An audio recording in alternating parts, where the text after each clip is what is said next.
The gavel came down like a judge's sentence, and I became the owner of a woman I'd never wanted to own. Hello, my wonderful viewers. You're watching Unequal Love Chronicles, where we share some of the most breathtaking romance stories you ever come across on YouTube. Subscribe now so you never miss the good stuff. The auction house in Cottonwood Creek smelled of tobacco smoke, sweat, and desperation.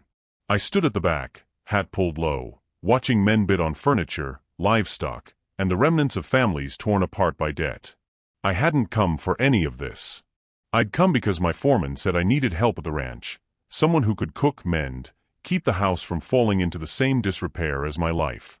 She can read and write, the auctioneer announced, gesturing to a young woman on the platform. Came from a good family before they fell on hard times. Indentured for 7 years to cover her father's gambling debts. Well-mannered. Healthy. Starts at $50. I should have walked out. But something made me look up.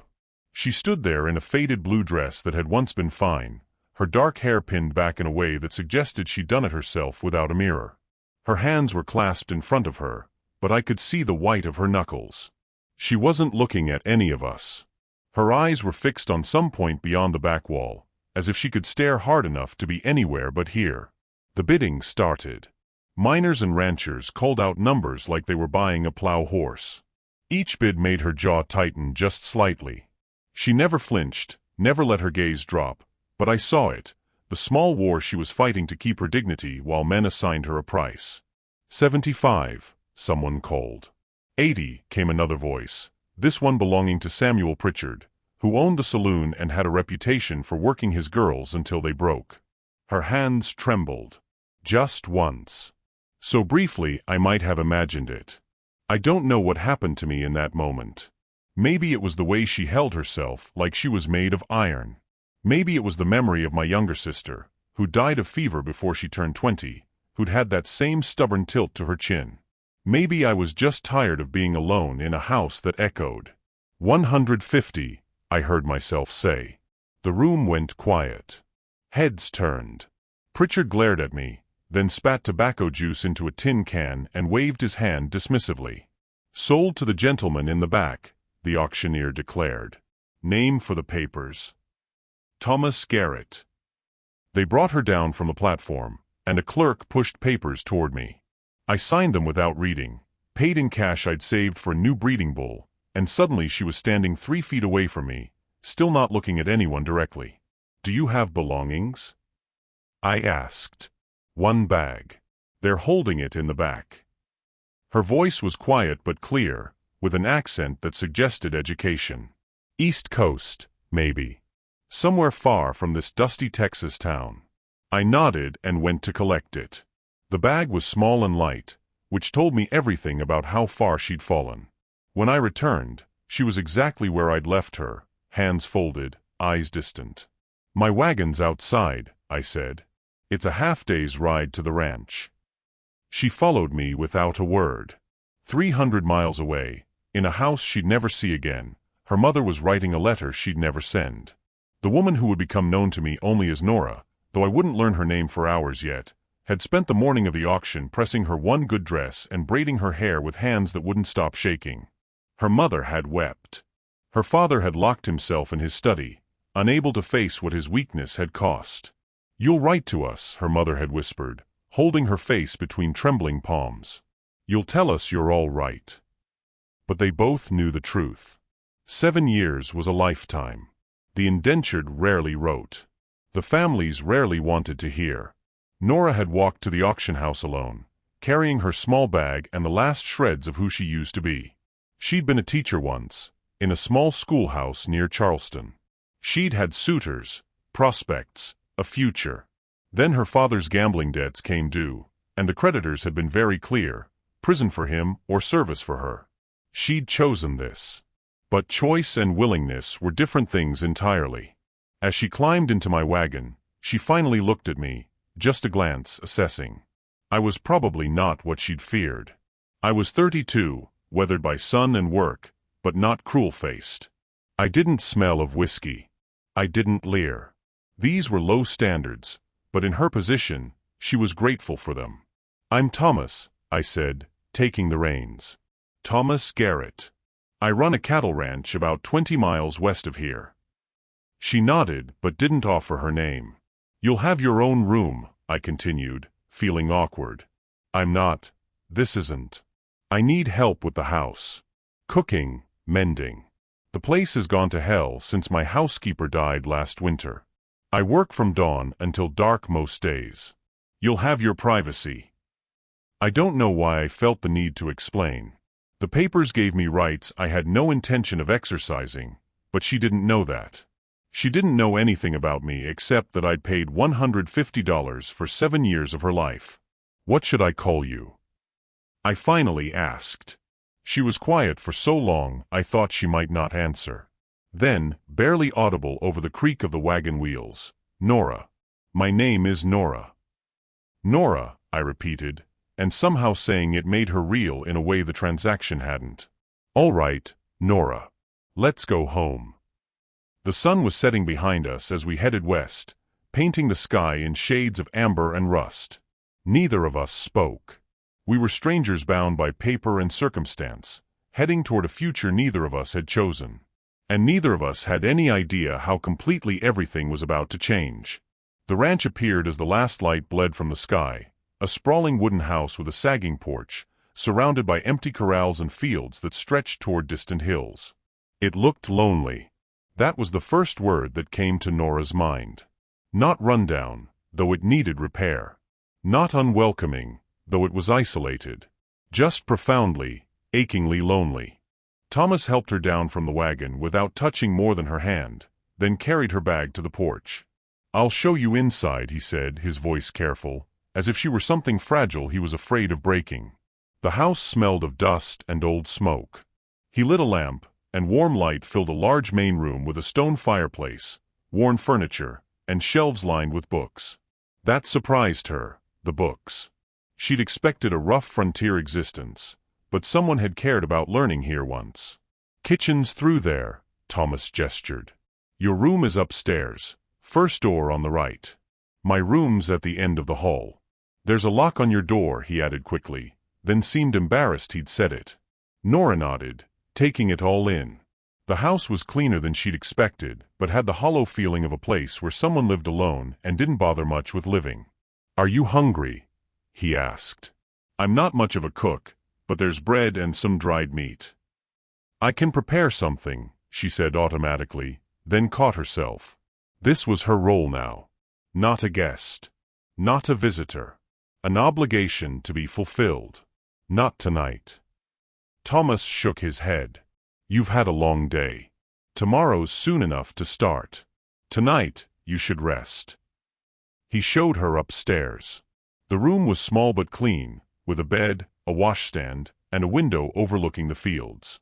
Someone had left wildflowers in a jar on the windowsill, recently, because they were still fresh. She stared at them, something tight forming in her chest. Did you? She started. My foreman's wife, Thomas said quickly. Maria.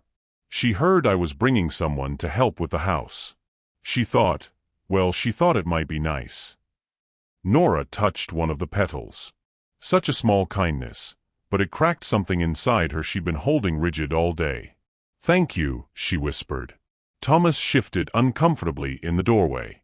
I'll leave you to settle in. There's water in the pitcher. If you need anything, my door's open. I mean, he stopped, frustrated with himself. I just mean you can knock if you need something.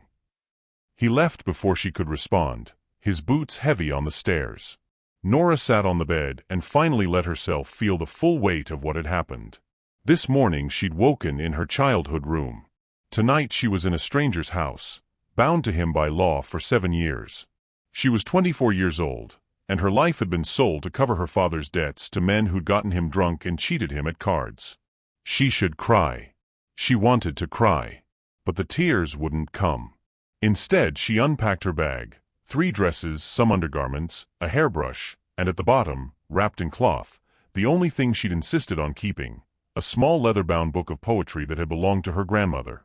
She held it against her chest and stared out the window at the vast darkness of Texas, wondering if 7 years would feel like a lifetime or if she'd somehow disappear into them entirely. Downstairs, Thomas stood at his kitchen window, a cup of cold coffee in his hands, wondering what the hell he'd been thinking. He hadn't planned to bid. He'd gone to the auction house the way he went to church, out of obligation and without much hope of finding what he needed. His foreman, Diego, had been pushing him for months to hire household help.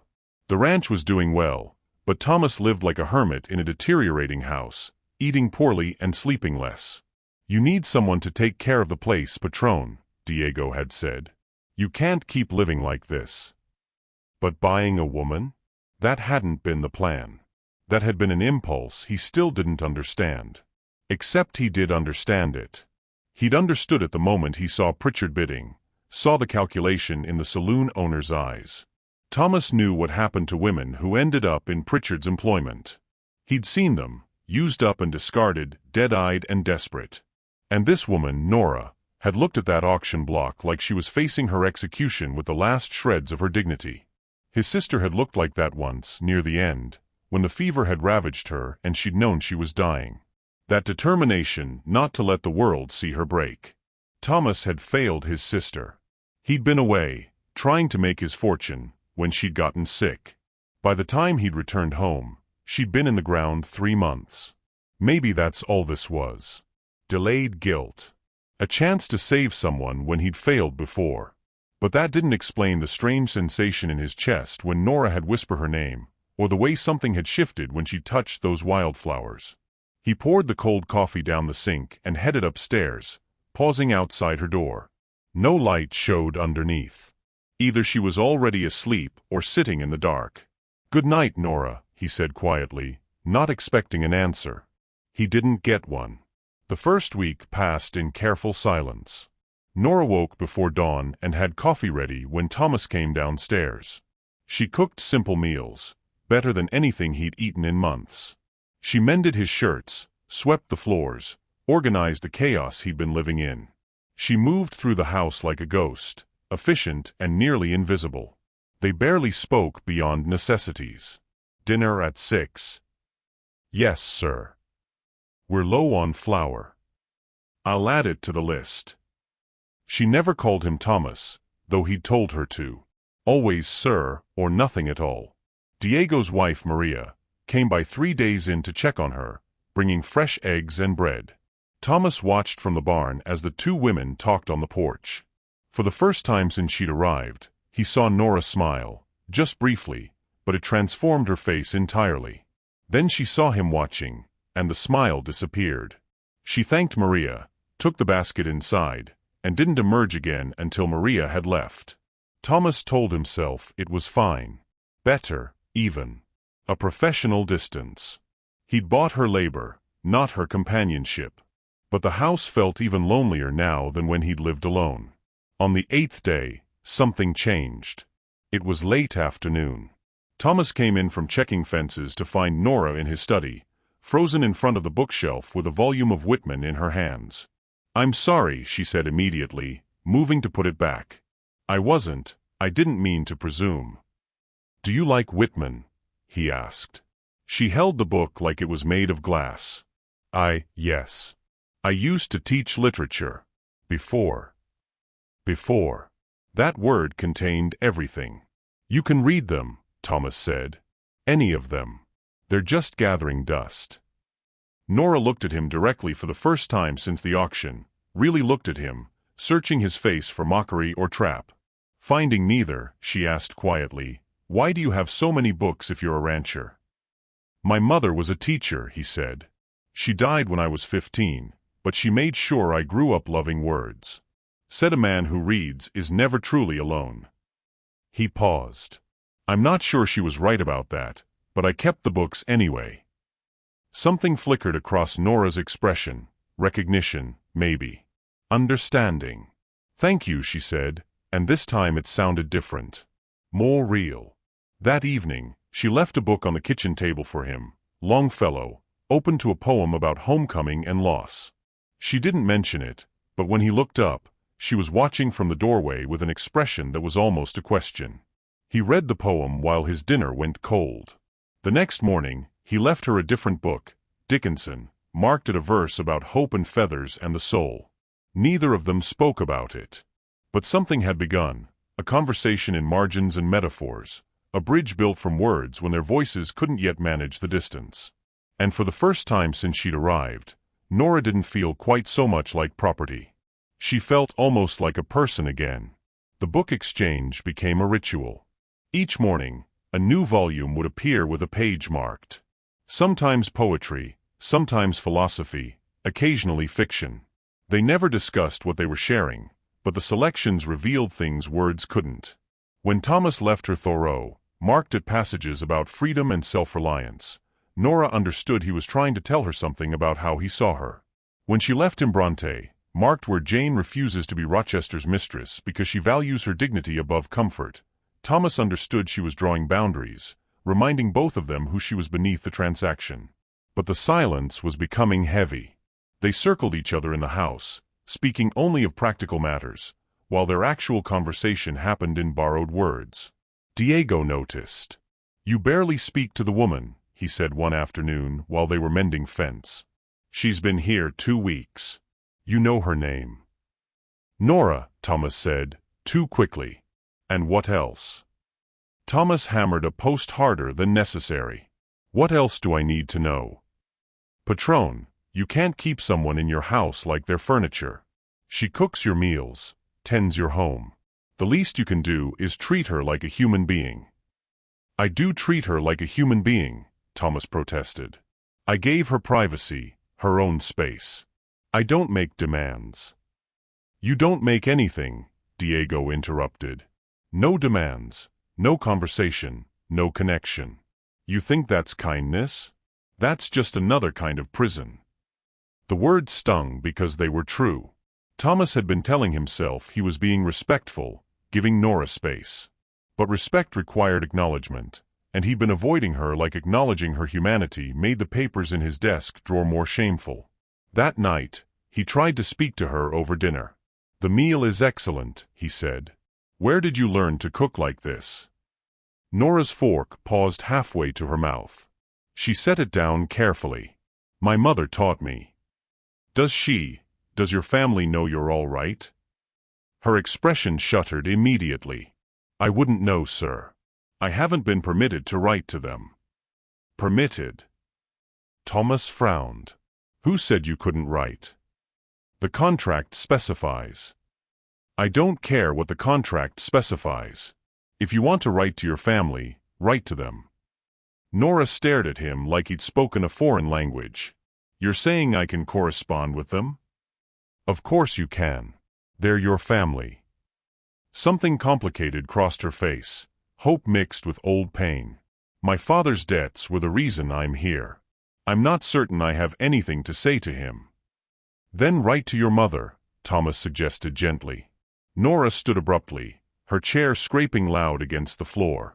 "If you'll excuse me, sir, I have dishes to wash." She left before he could respond, disappearing into the kitchen with a rigidity that suggested he'd somehow wounded her. Thomas sat alone at the table, confused and frustrated. He'd been trying to offer kindness, but it had landed like an insult. In the kitchen, Nora's hands shook as she pumped water into the basin. She scrubbed the dishes with unnecessary force, trying to wash away the feeling that had risen when Thomas offered her the simple dignity of writing home. Because it wasn't simple. If she wrote to her mother, she'd have to find words for this impossible situation. She'd have to describe living in the house of a man who owned her labor, her time, 7 years of her future. A man who left her poetry and gave her books and asked about her family like they were equals when the papers in his desk said very clearly they were not. A man who confused her in ways she couldn't afford to be confused. She'd expected cruelty or indifference. She'd prepared herself for both. But Thomas Garrett was neither cruel nor indifferent. He was careful with her, almost awkward, as if he regretted the circumstances as much as she did. And that was more dangerous than cruelty. Because cruelty she could hate. Kindness made her hope, and hope would destroy her if she let it take root. 7 years was a lifetime. She couldn't spend it hoping for something beyond survival. The door behind her opened. She didn't turn around. "Nora," Thomas said quietly. "I'm sorry if I overstepped." "You didn't." Then why does it feel like I did? She set down the dish she'd been scrubbing and gripped the edge of the basin. Because you can't give me permission for things that should already be mine. You can't offer me the dignity of writing my family like it's a gift. These things, conversation, correspondence, being treated like a person, they shouldn't require your approval. The words came out sharper than she intended, but she couldn't take them back. Thomas was quiet for a long moment. Then, "You're right." Nora turned to face him, surprised. "You're right," he repeated. "I've been telling myself I was being respectful, but Diego was right. I've been avoiding you. Avoiding the reality of what I did when I bid at that auction." He ran a hand through his hair, looking more lost than she'd seen him. "I don't know how to do this. I don't know how to be around you without the wrongness of it all hanging between us." His honesty disarmed her. She'd expected defensiveness or dismissal, not this raw admission. "I don't know either," she admitted quietly. They stood in the dim kitchen, the space between them filled with everything they weren't saying, the contract, the power imbalance, the strange pull neither wanted to acknowledge. "What if we started over?" Thomas offered finally. "Not as owner and not with the papers defining us. Just as two people sharing a house. Thomas and Nora. I won't pretend the contract doesn't exist, but maybe we can try to exist outside of it when we're here." Nora wanted to say yes. The word was right there. But saying yes meant lowering the walls she'd built to protect herself. It meant being vulnerable in a place where she had no real power. "I need to think about it," she said instead. Thomas nodded, disappointment flickering across his face. "Of course. Take whatever time you need." He left her alone with the dishes and her tangled thoughts.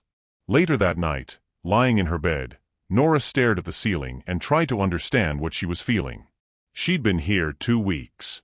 In that time, Thomas had never been inappropriate, never made demands beyond the work, never even raised his voice. He'd given her books and privacy and now offered something that felt like friendship. But he'd also bought her. That fact couldn't be erased by kindness or poetry. Still, as she drifted toward sleep, she found herself imagining what it might be like to accept his offer.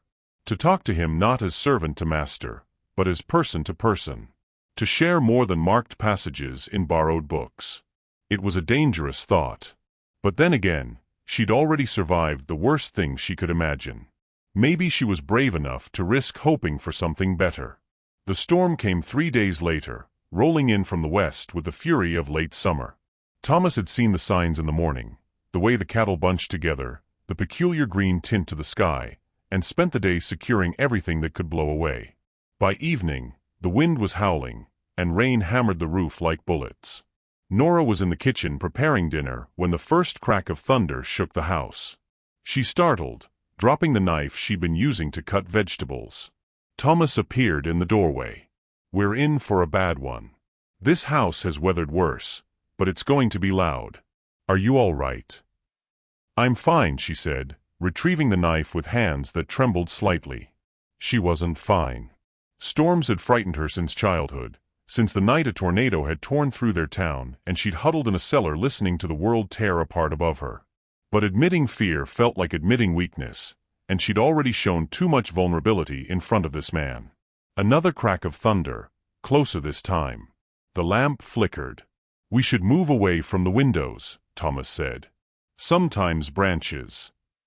A massive boom cut him off, followed by the sound of splintering wood and shattering glass from the front of the house. They both rushed toward the main room to find a large tree branch had punched through the window, rain already pouring in, wind whipping the curtains like wild hair. "Damn," Thomas muttered, already moving. "Help me block this off before everything gets soaked." They worked together, dragging furniture to block the worst of the wind, hanging oilcloth over the broken window. Nora's fear of the storm was temporarily overridden by the urgency of the task. They moved around each other with surprising coordination, anticipating each other's movements. When the window was covered as best they could manage, they stood in the middle of the room, both soaked and breathing hard. "Thank you," Thomas said. "That could have been much worse if—" The lights went out completely. Darkness swallowed them. The only illumination came from lightning flashes that threw everything into stark relief for brief moments. The ruined window, their wet clothes, the distance between them that suddenly felt much smaller. "There are candles in the kitchen," Nora said, her voice too loud in the darkness. "I'll get. Stay here. I know where they are." Thomas's hand found her arm in the darkness, steadying. "Don't want you tripping over the furniture we just moved." She heard him navigate the room by memory, heard drawers opening, the scratch of a match. Warm candlelight bloomed, casting dancing shadows across the walls. Thomas returned with several candles and set them around the room. "We should stay down here tonight. The upstairs will be freezing with the window broken, and I don't trust the roof not to leak in this wind." Nora nodded, too shaken by the storm and the sudden intimacy of the situation to argue. He was right. The practical thing was to stay in the main room where the fireplace could keep them warm. Thomas built up the fire while Nora retrieved blankets and pillows. They created makeshift bedding on opposite sides of the room, maintaining propriety even in emergency. But the storm had other plans. Around midnight, the temperature dropped dramatically. The fire helped, but cold air poured through the covered window with every gust. Nora lay on the sofa, wrapped in 2 blankets, shivering. "You're freezing," Thomas said from across the room. "I'm fine." "Nora, your teeth are chattering. I can hear them from here." "I said I'm fine, sir." A pause.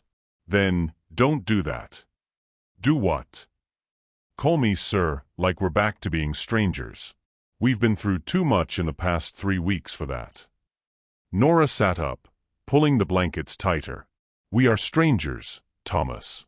That hasn't changed just because we shared dinner conversation and you gave me permission to read your books. Is that really what you think?"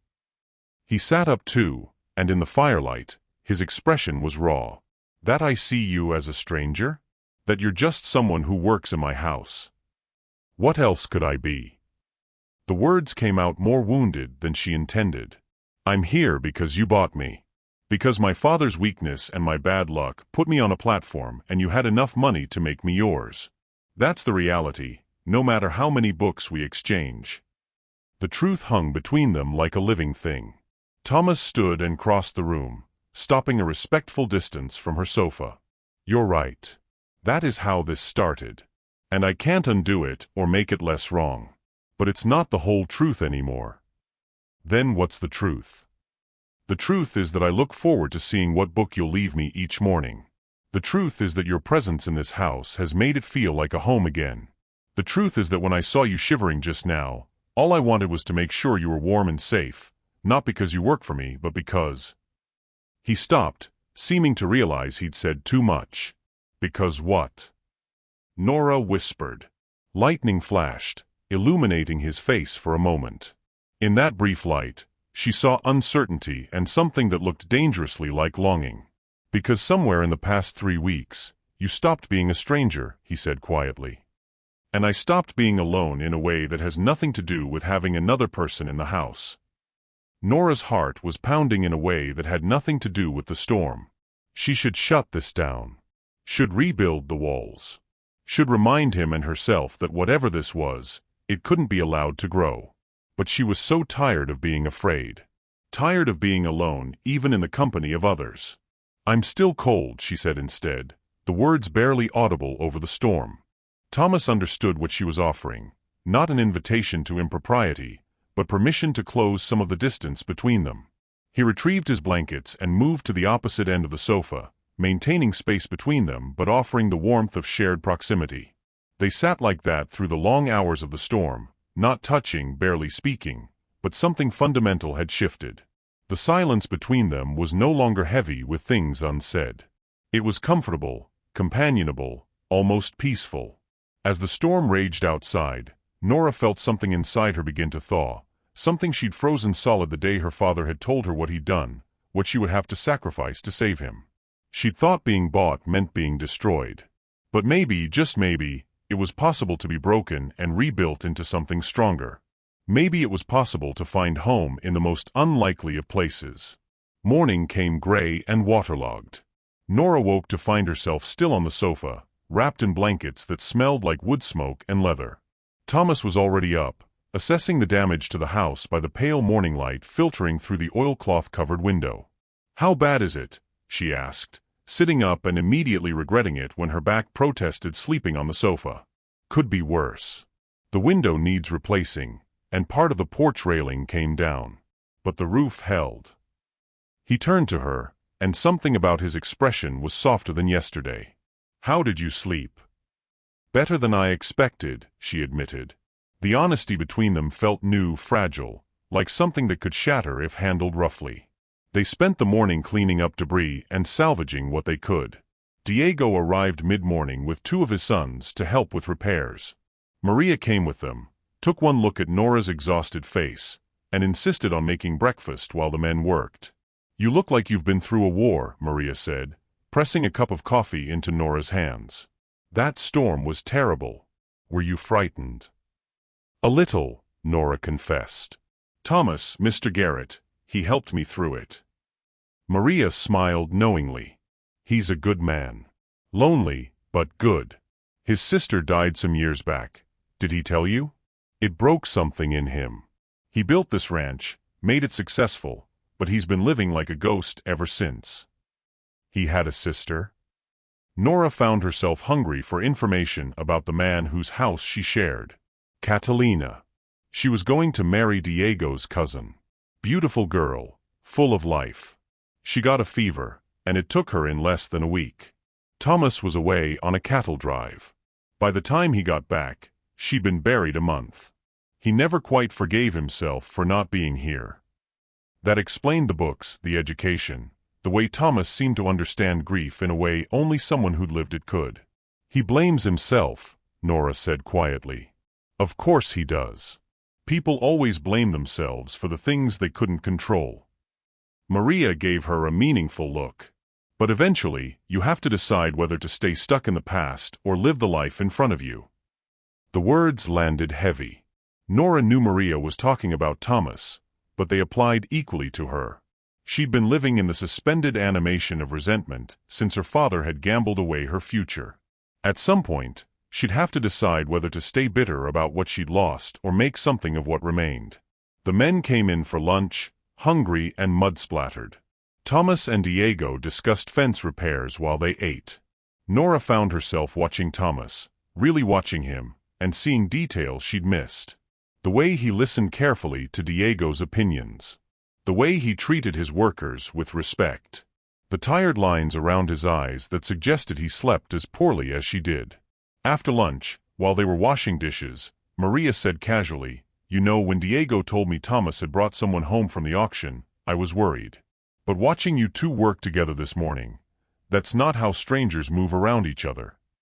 Nora's hands stilled in the dishwater. "We're just..." "I'm not judging, Mija. I'm just observing. That man has been half dead for 3 years. Since you arrived, I've seen something wake up in him. And you look less like a prisoner every time I see you." "I am a prisoner," Nora said quietly. 7 years. That's the contract. Contracts can be renegotiated. Lives can be rebuilt. Hearts can heal. Maria touched her arm gently. "Don't let what brought you here define what you become here." That evening, after Diego's family had left and the house was in some semblance of order, Thomas found Nora in the study, standing in front of the bookshelf again. "Looking for something specific?" he asked. She turned, and in her hands was a small frame she'd found behind some books, a photograph of a young woman with dark hair and eyes full of mischief. "Your sister," Nora said. It wasn't a question. Thomas took the photograph gently, his thumb tracing the edge of the frame. "Catalina. She was 17 when this was taken. Died 2 years later. Maria told me a little. I'm sorry for your loss." "Are you?" The question came out sharper than he intended. "Sorry enough to understand why I couldn't watch Pritchard by you. Why I had to," he stopped, realizing what he was about to confess. "Why you had to save me." Nora finished softly. "Like you couldn't save her?" The words should have felt like an accusation, but they didn't. They felt like understanding. Maybe, Thomas admitted, setting the photograph down. Or maybe I just didn't want to be alone anymore, and I convinced myself I was being noble. He laughed bitterly. That's the truth Maria probably didn't mention. I'm not some selfless hero. I'm a selfish man who bought another human being because I was tired of eating bad food and living in a house that echoed. I don't believe that, Nora said. Why not? You've seen the papers. You know what I did. Because if that's all you wanted, you could have hired a housekeeper. You could have married one of the rancher's daughters who Diego's wife keeps hinting about. You could have, she paused, choosing her words carefully. You could have treated me very differently than you have. Thomas met her eyes. Is that supposed to make me feel better? That I'm not as bad as I could have been? No. It's supposed to make you see yourself as I see you. She took a breath, committing to the honesty. You're a man who made a choice in a moment, and you've been trying to be honorable about it ever since. You gave me privacy, books, the dignity of choosing whether to write my family. You sleep on a sofa during storms to maintain my reputation. Those aren't the actions of a man who wanted property. Those are the actions of a man who made a difficult choice and is trying to live with it. What about you? Thomas asked. How are you living with it? Nora set the photograph back on the shelf, her fingers lingering on the frame. I'm trying to understand that my father's weakness doesn't define my worth. That being sold doesn't mean I'm worthless. That may be. She turned back to him. Maybe sometimes the worst things lead us to places we needed to be. The air between them felt charged, heavy with confessions and possibilities. Maria said something today, Nora continued. She said contracts can be renegotiated. Lives can be rebuilt. What are you saying? I'm saying I don't want to spend 7 years being your servant, and I don't think you want me to be one either. But I also don't know what else we could be to each other, given how this started. Thomas stepped closer, close enough that she could see the gold flecks in his brown eyes. What if we figured it out together? No more hiding behind books and polite distance. Just honest conversation. Getting to know each other like people do when they actually want to know each other. It was an offering and a risk.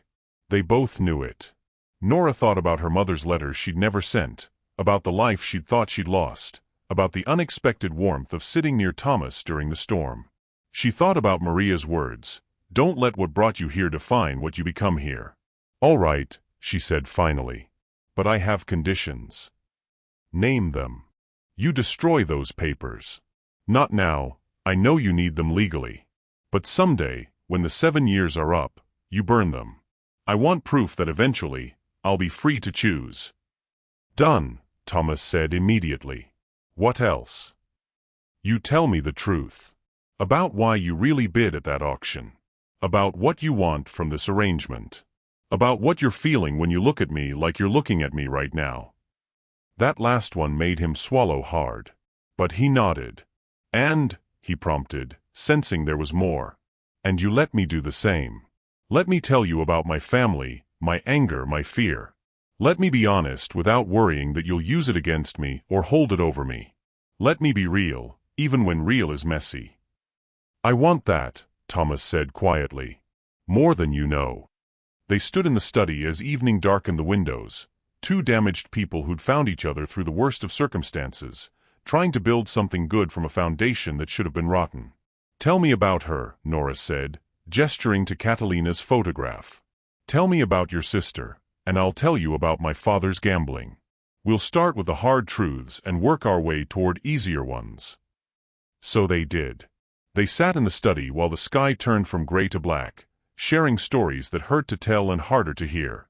They talked about loss and disappointment, about the ways families fail us and the ways we fail ourselves. And somewhere in those painful confessions, they began to build something neither had expected. They began to build trust. The weeks that followed the storm were different. Thomas and Nora fell into a new rhythm, not servant and master, not quite friends, but something undefined that felt more real than any label could capture. Thomas taught her to ride his gentlest horse, a mare named Patience, who lived up to her name by tolerating Nora's nervous hands on the reins. They rode out to the far pastures in the mornings before the heat became unbearable, and Thomas showed her the land he'd built his life around. The creek where wild mustangs sometimes drank, the hill where you could see 3 counties at sunset, the old oak tree where he'd carved his and Catalina's initials when they were children. Nora told him about Charleston, about the schoolhouse where she'd taught before her father's debts came due. She told him about the children she'd loved, the lessons she'd planned, the future she'd imagined. She told him about the morning her mother had woken her with tears streaming down her face, about the men in their parlor demanding payment, about her father's broken apology. "He couldn't even look at me," she said one evening as they sat on the newly repaired porch watching the sun set. "When I agreed to the auction, he locked himself in his study. My mother begged him to find another way, but he'd borrowed from men who don't accept excuses. So I went, and I became the payment for his weakness." "You're angry with him," Thomas observed. "I'm furious with him. And I hate that I'm furious, because he's still my father. I still remember him teaching me to read, taking me fishing, telling me I could be anything I wanted." She laughed bitterly. "Anything except free, apparently." Thomas was quiet for a moment. "When Catalina died, I was so angry at her. Isn't that terrible? She was the victim, and I was angry that she died while I was gone, that she'd left me alone. I knew it wasn't rational, but grief isn't rational. Neither is love." "Is that what you think this is?" Nora asked carefully. "Love? Between us?" The question hung in the twilight air. "I don't know what to call it," Thomas admitted. "But I know that when you laugh, really laugh, not just polite smiles, something in my chest loosens. I know that I find excuses to be in whatever room you're in. I know that I want to tell you things I've never told anyone. Is that love? Or just loneliness finding company?" "Maybe it's both," Nora said softly. "Maybe that's all love ever is, 2 lonely people deciding to be less alone together." Their hands were resting on the porch railing, inches apart.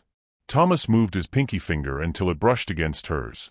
The lightest touch, barely contact at all, but Nora felt it like electricity. "Is this all right?" he asked, his voice rough. Nora didn't pull away. "I don't know. I don't know what's all right anymore." But she laced her finger with his, just one finger, a connection so small it could be broken with a breath but felt enormous in its significance. They sat like that until the stars came out, not speaking, just existing together in a moment that felt stolen from the reality of contracts and auctions and 7-year sentences. The turning point came on a Sunday afternoon. Maria had invited them to dinner at her and Diego's home, a sprawling adobe house filled with the laughter of children and the smell of fresh tortillas.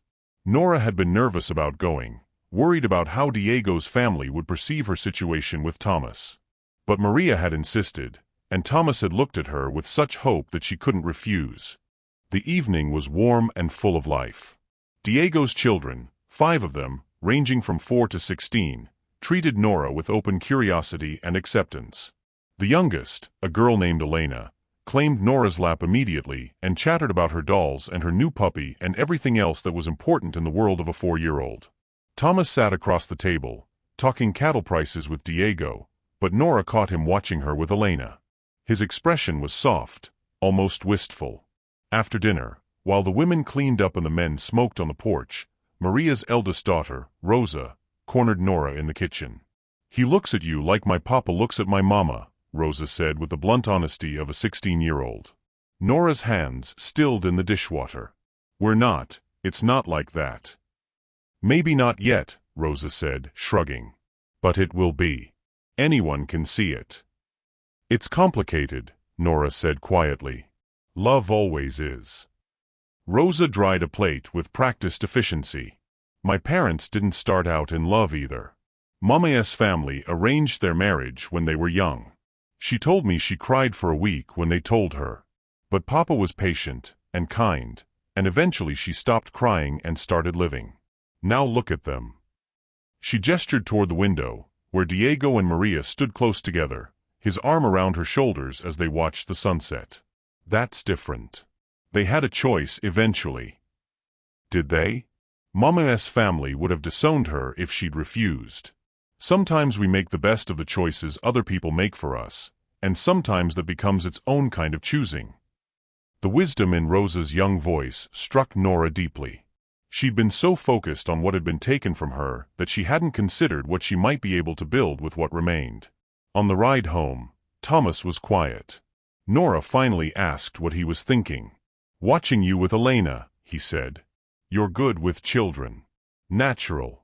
It made me realize how much you gave up when you came here. Not just teaching, but the possibility of your own family someday." "The contract is 7 years, not forever," Nora pointed out. 7 years is a long time when you're 24. By the time you're free, you'll be 31. Not exactly. Too old for children? Nora finished. Maybe. Or maybe I'll find a different future than the one I imagined. Thomas glanced at her. What kind of future? Nora took a breath, committing to the honesty they'd promised each other. "I don't know yet. But it's starting to look less like a prison sentence and more like possibility." When they arrived home, Thomas helped her down from the wagon. But instead of releasing her immediately, he held her waist a moment longer than necessary. "Nora," he said quietly, "if things were different, if we'd met in Charleston, or if I'd courted you properly, would you have given me a chance?" The question was vulnerable, raw. Nora knew her answer mattered. "I don't know," she said honestly. "The woman I was in Charleston had very specific ideas about what her life would look like. She wanted a gentleman, a professor maybe, someone who quoted poetry and discussed philosophy. She would have thought a Texas rancher was too rough, too unrefined." Thomas's face fell slightly, and she touched his cheek, the first time she'd initiated contact. "But that woman doesn't exist anymore," she continued softly. "She died the day she stood on that auction platform. And the woman I'm becoming, she thinks a man who leaves her Dickinson poems and teaches her to ride and sits with her through storms is maybe the finest man she's ever known." Thomas's hand came up to cover hers on his cheek. "Nora." "Don't," she whispered. "Don't say anything that will make this more complicated than it already is. Just, let this be enough for now. Let us be enough." But Thomas couldn't help himself. "You're more than enough. You're everything I didn't know I needed." The kiss happened slowly, giving both of them time to pull away. Thomas leaned down, his intention clear. Nora rose up to meet him, her choice equally clear. When their lips met, it was gentle, tentative, a question being asked and answered without words. When they parted, Nora was shaking. Not from fear, but from the overwhelming realization that she'd just kissed the man who owned her contract, and she'd wanted to. More than that, she'd initiated it by touching his face, by giving permission. "Is this wrong?" she whispered. "I don't know," Thomas admitted. "But it doesn't feel wrong. What if I'm just confused because you've been kind to me? What if this is just gratitude or survival instinct? Is that what you think it is?" Nora searched her heart, trying to separate genuine feeling from the complicated circumstances. "No," she said finally. "I think it's real. And that terrifies me more than if it were fake." Thomas cupped her face in his work-roughened hands. "We don't have to rush this. We can take whatever time you need. I'm not going anywhere, and neither are you. We have time to figure out what this is." "We have 7 years," Nora said, and for the first time, it didn't sound like a curse. It sounded almost like a promise. They stood in the moonlight, two broken people who'd found unexpected healing in each other, and let themselves believe that maybe, just maybe, something beautiful could grow from such ugly beginnings. The following weeks were sweet in a way Nora had never experienced. Thomas courted her within the confines of their complicated reality, bringing her wildflowers from the fields, saving the best cuts of meat for her plate, teaching her to play the battered guitar he kept in his room. They were careful. No one in town could know the nature of their relationship, not yet, maybe not ever. But within the walls of the ranch, they allowed themselves moments of tenderness. Nora found herself humming while she worked. She caught herself watching for Thomas to come in from the fields, her heart lifting when she saw his silhouette on the horizon. She started leaving him notes along with the books, small things, observations about the day or lines of poetry she'd written herself. Thomas began talking about the future in a way that included her. Next spring, we could expand the garden, he'd say. Or when the house is paid off in 2 years, maybe we could add a room. He never said if you're still here, because they both knew she would be. The contract ensured it. But his inclusion of her in his plans felt like its own kind of promise. One evening, Nora finally wrote to her mother. Thomas had given her paper, ink, and privacy. The letter took hours to write, crossed out and restarted multiple times. Dear Mama, I know you must worry. I am writing to tell you that I am safe and against all odds, I am not unhappy. The man who bought my contract is not what I expected. He is kind and respectful and treats me with a dignity I did not think I would find here. I cannot lie to you, the circumstances are what they are. I am bound here for 7 years. But I am learning that sometimes the cages we fear most become the places we learn to fly. I am not ready to forgive Father. I may never be. But I am trying to forgive myself for the anger I carry. I am trying to build a life from what remains rather than mourning what was lost. Tell the children at the schoolhouse that Miss Nora thinks of them and hopes they are learning their letters. Tell Father. Tell him I hope he has stopped gambling. Tell him his daughter is becoming someone he might be proud of, though whether he deserves that knowledge is still a question I'm wrestling with. I will write again when I can. Until then, know that I am more than surviving. I am, perhaps, beginning to live. Your daughter, Nora. She sealed the letter and gave it to Thomas to post in town. He read the address but not the contents, respecting her privacy even as his eyes held questions. Did you tell her? He asked. About us? There is no us to tell, Nora said gently. Not in any way that would make sense in a letter. How would I explain it? Dear Mother, I'm falling in love with the man who purchased me at auction. That's not a sentence that sounds sane in any context. Are you? Thomas asked quietly. Falling in love with me? Nora met his eyes. She could lie, protect herself, keep her heart guarded. Or she could be brave. Yes, she whispered. God help me, yes. Thomas pulled her close, his arms wrapped around her like he could shield her from all the complications that lay ahead. God help us both, he murmured into her hair. Because I fell in love with you the day you left me that Bronte passage. Maybe even before that. Maybe the moment you stood on that platform refusing to let them see you break. They held each other as the sun set through the kitchen window. Two people who shouldn't work but somehow did, finding love in the ruins of autonomy and the ashes of old lives. It felt like healing. It felt like home. It felt like the beginning of something that could never be simple but might, against all odds, be real. The trouble started with a stranger in town. Thomas had gone to Cottonwood Creek for supplies, and Nora had gone with him, a rare occurrence, but she'd needed fabric for new curtains, and Thomas had been eager to show her off to the town in the only way he could, as his capable household manager. They'd been careful, professional. But anyone watching closely would have seen the way Thomas guided her through the crowded streets with a protective hand at her back, the way Nora's eyes sought his when she was uncertain, the way they moved around each other like two people who shared more than a professional arrangement. Someone was watching closely. His name was Richard Ashford, and he'd been at the auction where Thomas had bought Nora's contract. He was a lawyer from back east, in Texas on business, and he recognized Nora immediately. My God, he said, approaching her outside the general store while Thomas was loading supplies. Miss Whitmore? Nora Whitmore from Charleston. Nora froze.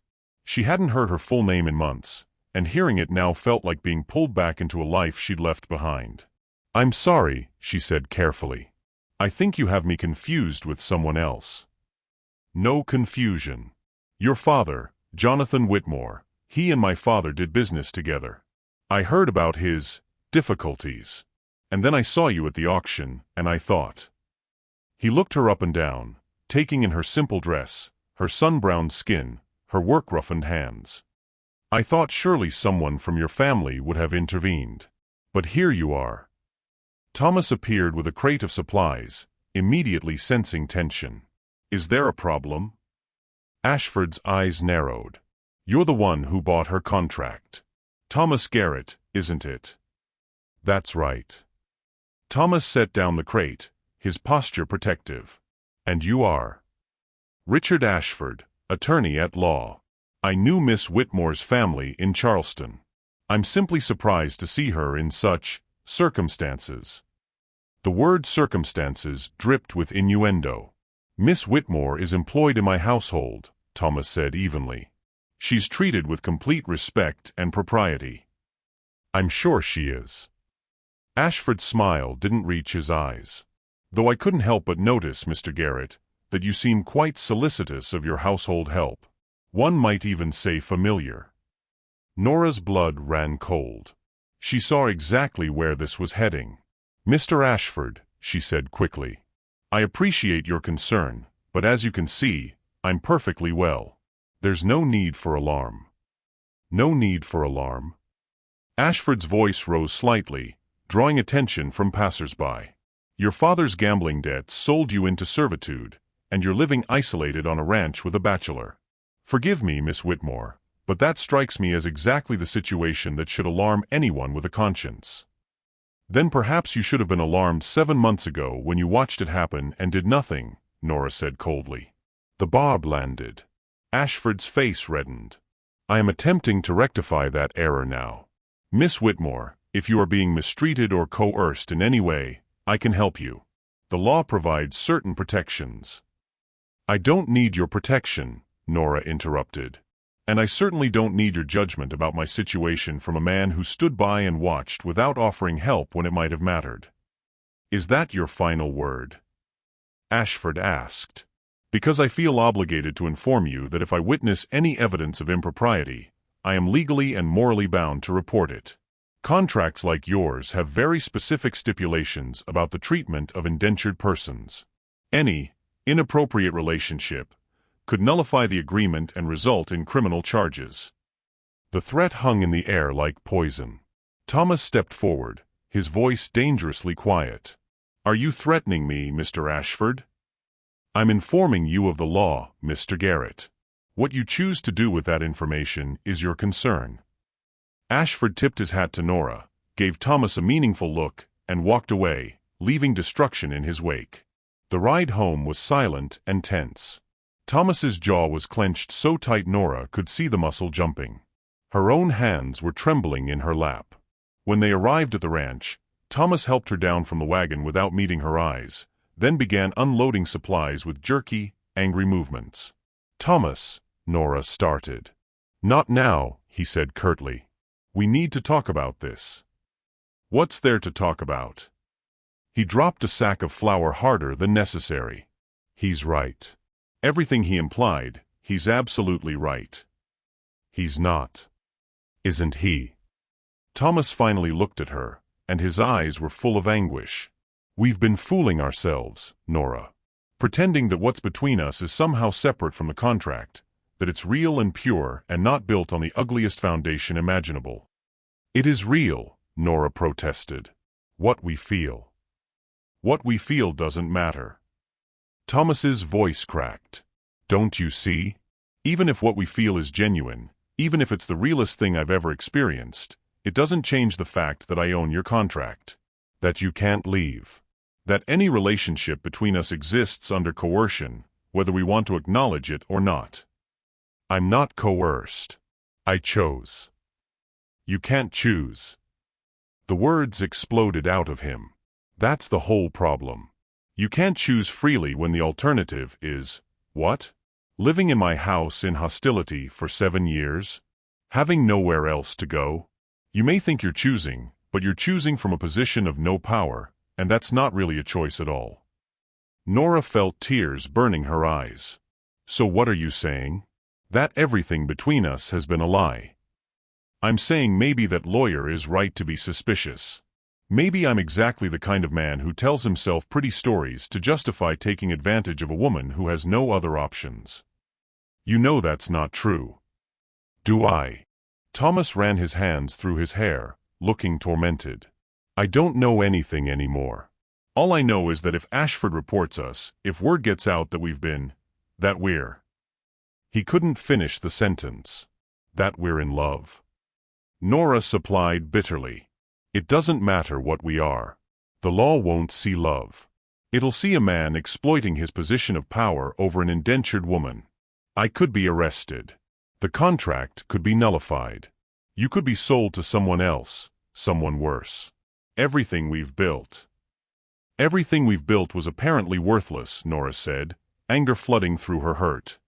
If one encounter with a self-righteous lawyer is all it takes for you to question everything, then maybe it was never as real as I thought. That's not fair. None of this is fair. Nora's voice broke. I stood on a platform and was sold like livestock. I came to this house expecting the worst and found something beautiful instead. I let myself hope, let myself feel, let myself believe that maybe something good could come from something terrible. And now you're telling me it was all a mistake? That we should have stayed strangers? I'm saying I don't know how to protect you from the consequences of my selfishness, Thomas said desperately. I'm saying I love you too much to let you be destroyed by association with me. Then destroy the contract, Nora challenged. If you really believe the contract is the problem, rip it up. Free me. Let me make a real choice. Thomas looked stricken. And where would you go? You have no money, no family who can take you in, no way to support yourself. Freeing you would just leave you destitute. So I'm trapped either way, Nora said hollowly. Trapped by the contract or trapped by circumstance. Either way, I'm here because I have nowhere else to be, and anything I feel for you is suspect because of it. Nora. No. She held up a hand, tears streaming down her face now. You're right. That lawyer is right. We've been living in a fantasy, pretending we could build something real on a foundation of ownership and desperation. I was stupid to think otherwise. You're not stupid. This situation is impossible. Then let's stop pretending it isn't, Nora said, her voice going cold as ice as she tried to protect herself from the pain. I'll do my work. You'll pay me through room and board as the contract stipulates. In 7 years, I'll leave. We'll stop pretending there's anything more between us than a business arrangement. You don't mean that. Don't I? Nora's eyes were hard.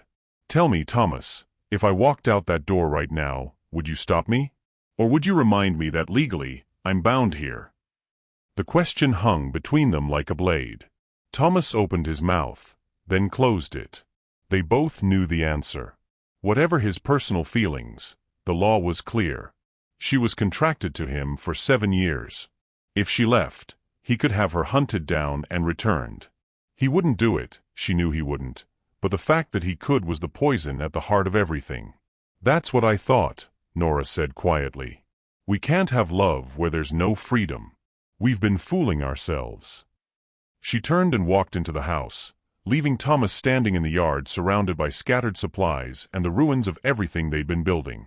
That night, Nora moved her things back to her room and locked the door. Thomas slept in the main room, not even trying to go upstairs. The house that had started to feel like a home became a prison again, and the distance between them, just a floor and a staircase, felt like an unbridgeable chasm. They'd both spoken the truth. And sometimes the truth destroys everything. 3 weeks passed in suffocating silence. Nora performed her duties with mechanical efficiency. Breakfast at 6, dinner at 7, the house kept clean, his clothes mended. She spoke to Thomas only when necessary, and then only in brief, formal sentences. The coffee is ready, sir. The supplies are running low, sir. Yes, sir. That last one cut Thomas deepest. She'd gone back to calling him sir, and every time the word left her mouth, it felt like a small death. Thomas threw himself into work, leaving before dawn and returning after dark, too exhausted to do anything but eat whatever Nora had left warming on the stove and collapse into bed. He avoided the study where they'd shared confessions. He avoided the porch where they'd first kissed. He avoided everything that reminded him of what they'd had and lost. Diego noticed, of course. You're going to work yourself to death, he said one afternoon, when Thomas nearly collapsed from heat exhaustion in the far pasture. I'm fine. You're not fine. And neither is she. Maria says Nora looks like a ghost. What happened? Thomas told him about Ashford, about the threat, about the impossible conversation that had destroyed everything. Diego listened, then shook his head. So you pushed her away to protect her? To protect both of us. If Ashford reports. Reports what? That you care about the woman living in your house? That's not illegal, Patron. Cruel, maybe. Complicated, definitely. But not illegal. It's exploitation. She can't freely consent when she's bound by contract. Can't she? Diego challenged. Or are you just too afraid to believe she might actually choose you if she had the choice? The words hit like a physical blow. You're afraid, Diego continued, his voice gentler now. Afraid that if she was free to leave, she would. So you're ending it first, before you have to face that rejection. You're protecting yourself, not her. That's not, Thomas started, then stopped. Was it true? Was his noble speech about protecting Nora just a cover for his own fear? You know what I think? Diego said. I think you've been alone so long you've forgotten how to let someone in. Catalina died, and you decided it was safer to stay alone than to risk losing someone again. But Nora isn't going to die, Thomas. She's just trying to survive a situation neither of you chose. And you're making it harder by pushing her away when you could be making it bearable by letting her in. What if she doesn't really love me? What if it's just circumstance and proximity? Then you'll deal with that when the 7 years are up. But right now, you're both miserable, and you're wasting time you could be spending actually living. Diego clapped him on the shoulder. Stop being so afraid of the wrong things, my friend. The real tragedy isn't that you might get hurt. It's that you might throw away something real because you're too scared to believe it's possible. That night, Thomas couldn't sleep. He sat in the study, staring at the lockbox in his desk drawer where he kept the contract. He'd looked at it only once since bringing Nora home, the night after their first kiss, when he'd read the terms with growing horror at what they actually meant. 7 years of her labor in exchange for clearing her father's debt.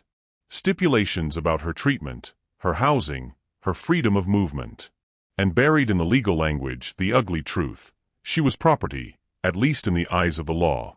But there was something else in the contract. Something he'd noticed but not fully processed. A clause that allowed for early termination if both parties agreed and if the debt was paid in full. Thomas pulled out his financial ledgers. The ranch had been doing well. Very well, actually. He'd been saving money for expanding the herd, for improvements to the property. But what if? He did the calculations 3 times, just to be sure. It would take almost everything he'd saved. He'd have to postpone his expansion plans, maybe for years. But it was possible. He could pay off her father's debt. He could free her. And then she could choose. Really choose. With no contract binding her, no legal obligation, no coercion. She could stay or go, and he would finally know the truth. The thought terrified him. But Diego was right. Living in this awful limbo, hurting Nora and himself, was worse than any answer she might give. He had to try. Upstairs, Nora lay awake staring at the ceiling, just as she had every night for 3 weeks. She'd been cruel to Thomas. She knew it. He'd been trying to do the right thing, trying to face the ugly reality of their situation, and she'd lashed out because it hurt to hear the truth spoken aloud. But the truth was more complicated than either of them had acknowledged in that horrible argument. Yes, the contract created a power imbalance. Yes, her choices were limited. But within those limitations, what she'd felt for Thomas had been real. The contract might have brought them together, but it wasn't what made her heart lift when she heard his footsteps on the porch. It wasn't what made her save the best pieces of meat for his plate or memorize which poems made him smile. She loved him. Truly loved him. And she'd thrown that away because a stranger had made her doubt herself, had made her question whether her feelings were genuine or just elaborate survival mechanisms. Maria had stopped by earlier in the week, had found Nora crying in the garden. What happened? She'd asked, gathering Nora into her arms like a mother. Nora had told her everything, about Ashford, about the fight, about the terrible silence that had filled the house ever since. So you're both miserable because you're trying to protect each other? Maria had said. Mija, that's not protection. That's punishment. But what if the lawyer is right? What if I can't really choose freely while the contract exists? The contract exists whether you're speaking to Thomas or not, Maria had pointed out. It'll exist for 7 years no matter what you do. So the question isn't whether the contract affects you, it's whether you're going to let it destroy something beautiful out of fear. What if it's not real? Nora had whispered. What if I only think I love him because he's kind and I'm desperate?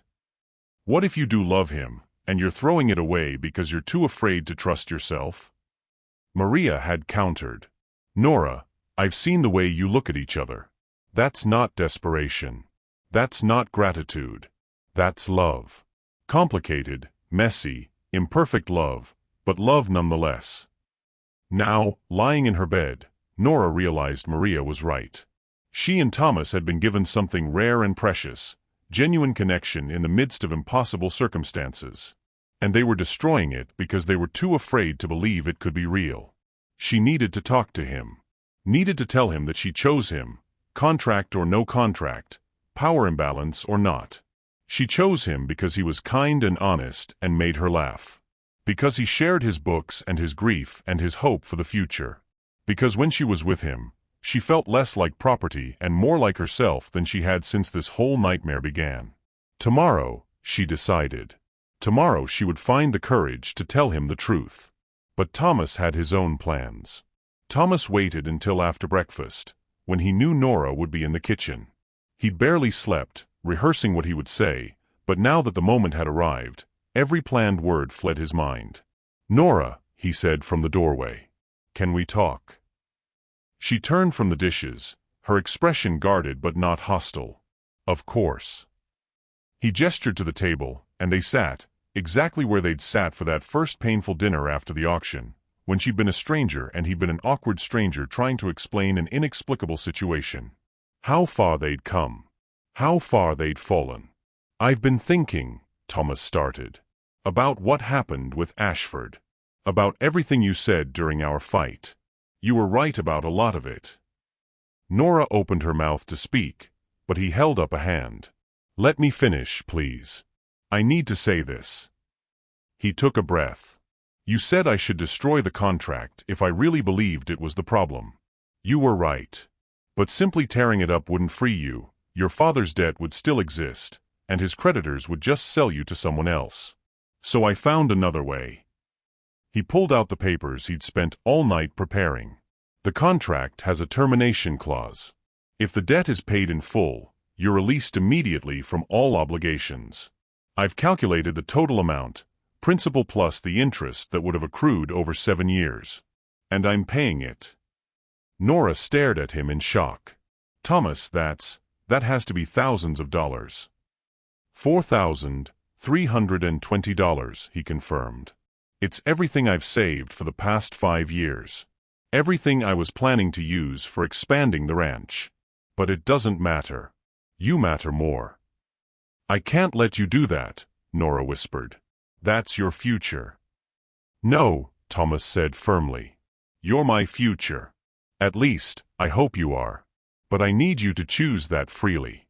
I need to know that anything between us exists because you want it, not because circumstances forced you into it. He slid the papers across the table to her. These are discharge papers. Once I pay your father's debt, which I'll do this week, you'll be free. Completely free. No contract, no obligation, no legal tie to me whatsoever. You can stay here, or you can leave. You can go back to Charleston, or you can start fresh somewhere new. Whatever you choose, I'll help you. I'll give you money to get started, letters of reference, whatever you need. Tears were streaming down Nora's face now. Why are you doing this? Because I love you, Thomas said simply. And love without freedom isn't really love at all. You taught me that. So I'm giving you the freedom to choose, even if you choose to leave me. His voice cracked on those last words, but he pushed forward. I know I can't undo how we started. I can't change the fact that I bought you, that I owned your contract. That will always be part of our story, and it will always be ugly. But maybe we can write a different ending. Maybe we can choose each other freely, knowing that we're staying not because we have to, but because we want to. And if I leave? Nora asked, her voice barely audible. The question felt like a knife, but Thomas forced himself to answer honestly. Then I'll survive. I survived losing Catalina. I survived years of being alone. I'll survive losing you too. But Nora. He reached across the table, not quite touching her hand but close enough that she could feel the warmth. I really hope I don't have to. Nora looked at the papers, then at Thomas, then back at the papers. Her hands were shaking as she picked them up and read through the legal language that was offering her everything she'd thought she'd lost. You're really willing to give up everything you've saved? She asked. Yes. Even though I might leave? Especially because you might leave. Your freedom can't be conditional on you choosing me, Nora. It has to be real. Fresh tears fell onto the papers, blurring the ink. Nora set them down carefully and finally looked at Thomas. Really looked at him, seeing all the fear and hope and love in his expression. You're a fool, she said softly. Probably, he agreed. $4,000 is an insane amount of money. I know. You could have hired 3 housekeepers and had money left over. I don't want 3 housekeepers. You could have expanded your ranch like you've been planning for years. The ranch can wait. Thomas. Her voice broke. What if I'm not worth it? What if you free me and I leave and you realize you wasted all that money on a woman who was never going to stay anyway? Then at least I'll know I did the right thing, Thomas said. I can't take back buying your contract. I can't undo that mistake. But I can try to fix it. I can give you back what was taken from you, your choice, your freedom, your future. Even if that future doesn't include me. Nora stood up abruptly, and Thomas's heart sank. She was going to leave. She was going to take the papers, and she walked around the table and threw her arms around him, holding him so tight he could barely breathe. You magnificent, impossible fool, she sobbed into his shoulder. Did you really think I wanted to leave? Thomas's arms came around her cautiously, afraid to hope. I thought, after everything Ashford said after our fight. I was hurt and scared and lashing out. Nora pulled back just enough to look at him, her face wet with tears but her eyes blazing. But I never wanted to leave. Don't you understand? I was angry precisely because I loved you so much and I thought the contract poisoned everything. It does poison it, Thomas insisted. That's why I'm... You're freeing me, Nora finished. You're giving me the choice. And Thomas, I'm choosing you. I'm choosing this ranch, this life, this incredibly complicated, messy, imperfect love story we've been building. You don't have to decide right now, Thomas said desperately, still not quite believing. Take time. Leave if you need to. See what else is out there. Make sure this is what you really want. I've had 7 months to think about what I want, Nora said. 7 months of waking up in this house, sharing meals with you, learning to ride horses and read your moods and predict which books you'll leave me next. 7 months of falling in love so slowly I didn't even realize it was happening until it was already done. She cupped his face in her hands, making him look at her. I don't need freedom to know I want to be with you. I need freedom so that when I choose you, and I am choosing you, Thomas Garrett, you'll believe it's real. So that you'll never have to wonder if I'm only here because I have nowhere else to go. Nora. Thomas's voice was wrecked with emotion. Pay the debt, she said firmly. Free me from the contract. And then ask me properly. Ask me to stay, not as your housekeeper or your obligation, but as your partner. As the woman you love. Ask me, and I'll give you my answer. So Thomas did what he should have done months ago. He took both her hands in his, holding them like they were something precious and fragile and infinitely worth protecting. Nora Whitmore, he said, his voice steady despite the tears on his own cheeks. Once you're free, once the contract is dissolved and you owe me nothing, would you consider staying here? Not as someone who works for me, but as someone who lives with me. Someone who builds a life with me. Someone who... Yes, Nora interrupted, laughing through her tears. Whatever you're about to ask, the answer is yes. You didn't let me finish. I don't need you to finish. I know what you're asking. You're asking if I'll choose you freely. If I'll stay because I want to, not because I have to. If I'll build a future with you despite the ugly way we started. She squeezed his hands. And my answer is yes. To all of it. Yes. Thomas pulled her close and kissed her the way he'd wanted to kiss her for months, without reservation, without guilt, without the weight of the contract making every touch feel like theft. She kissed him back with equal fervor, her hands tangling in his hair, 7 months of wanting and denying and yearning pouring out in a single moment of freedom and choice. When they finally broke apart, both breathing hard, Thomas pressed his forehead against hers. I'm still going to pay the debt, he said. Even though you're staying. I need you to be legally free. I need to know that every single day you spend here is because you're choosing it. I know, Nora said softly. That's why I love you. Because you understand that love without freedom is just another kind of cage, and you'd rather risk losing me than keep me trapped. I'm terrified I'm going to wake up and this will have been a dream, Thomas admitted. Then I'll just have to keep reminding you it's real, Nora said, kissing him again, softer this time. Every single day for the rest of our lives, if that's what it takes. Thomas rode to town the next day and sent a bank draft to Charleston for $1,320, made out to the creditors who held Jonathan Whitmore's gambling debts. He included a letter demanding immediate discharge of Nora Whitmore's indentured contract and requesting written confirmation that the debt was satisfied in full. The response took 3 weeks to arrive. 3 weeks during which Thomas and Nora existed in a strange state of suspended anticipation, still careful, still not quite believing it was real, but allowing themselves small intimacies that had been forbidden before. Holding hands across the dinner table. Reading in the study with Nora's head on Thomas's shoulder. Saying, I love you without the shadow of the contract, making the words feel like lies. When the papers finally came, they opened them together on the porch, in the late afternoon light that had witnessed so much of their story. The debt was cleared. The contract was voided. Nora was free. She stared at the papers that legally dissolved 7 years of obligation, and something inside her that had been clenched tight since the day of the auction finally loosened. It's done, she whispered. I'm actually free. You're free, Thomas confirmed. Which means I can finally ask you properly. He got down on one knee right there on the porch, no ring, no prepared speech, just a man offering his whole heart to a woman who'd already claimed it. Nora Whitmore, will you marry me? Not because you owe me anything, not because you're bound to me by any contract, but because you choose to. Because you want to build a life here with me, messy and imperfect and real. Will you be my wife? Nora pulled him to his feet, laughing and crying at the same time. On one condition. Anything. We burned those original contract papers. Together. Right now. I want to watch them turn to ash. Thomas retrieved the papers from his desk, the ugly legal documents that had defined their relationship for 7 months. They carried them to the fire pit behind the house, and together, they set them ablaze. They watched in silence as the papers curled and blackened and dissolved into smoke.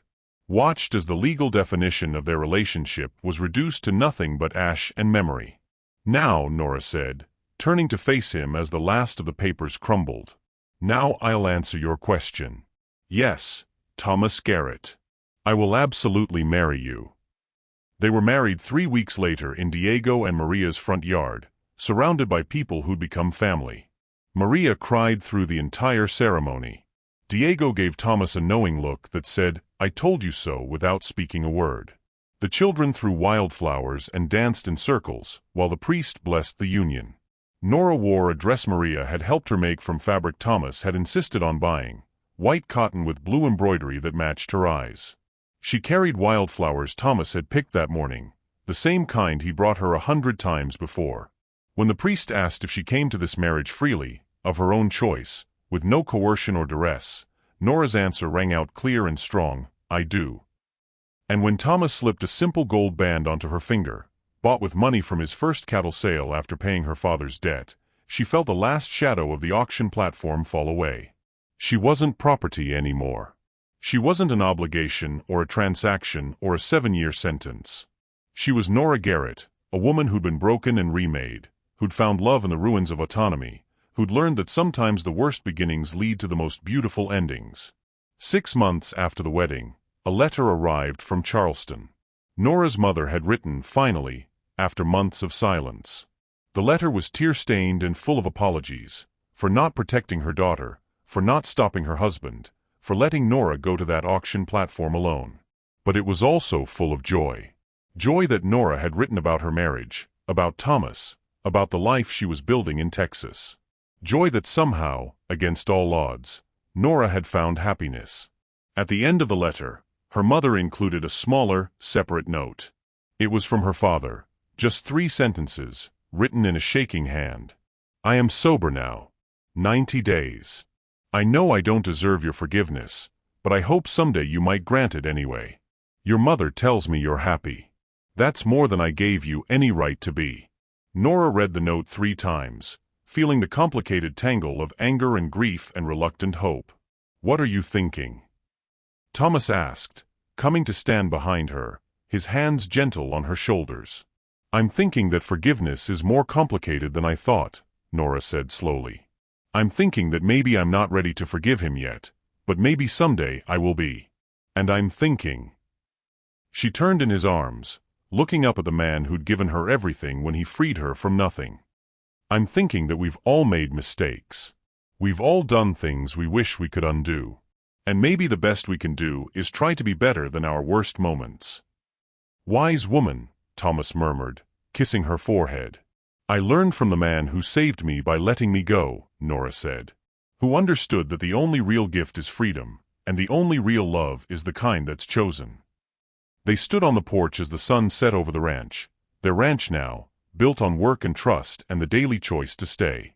In the distance, they could hear Diego's children playing, could see the cattle grazing in fields Thomas was finally expanding, could smell dinner cooking on the stove that Nora tended not because she had to, but because she wanted to. It wasn't the life she'd imagined in Charleston.